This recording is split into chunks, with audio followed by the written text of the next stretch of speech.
I have oftentimes given thanks for almost a random comment, although it wasn't random, that the man who mentored me made almost a half century ago. John Mitchell was 60 years older than me. I was 20 and he was 80. And I so loved the Christ-likeness I saw in him.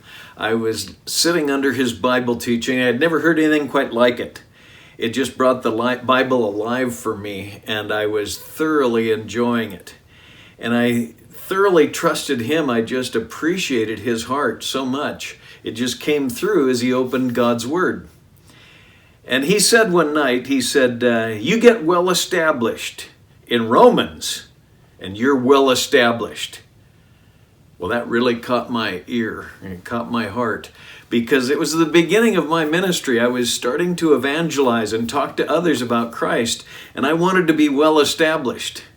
And his challenge to get well established in Romans caught my ear.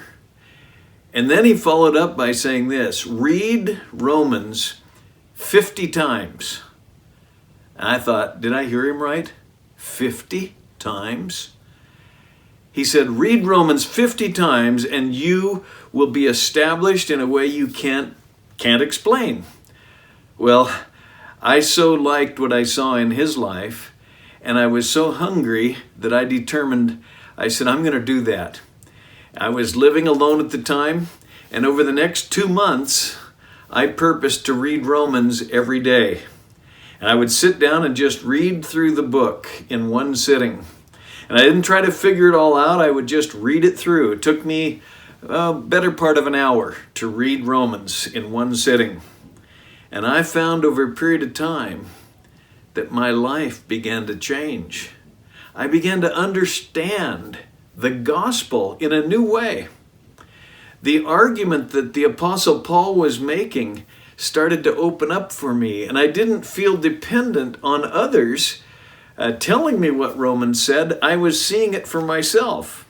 Oh, there were times when I would think, oh, I read this yesterday. I'd never read something that many times before. But as I would push through and persevere, I hit new levels of understanding, and my life was changed. And I got to tell you, I've challenged many men to read Romans 50 times. Often now, I shorten it to 20 times, not because the next 30 aren't valuable, but just to give them something they can shoot for and not be overwhelmed by. So today, let me encourage you to read Romans repeatedly. Each day if you can. Get it in one sitting if you can. And just, excuse me, keep reading the book of Romans.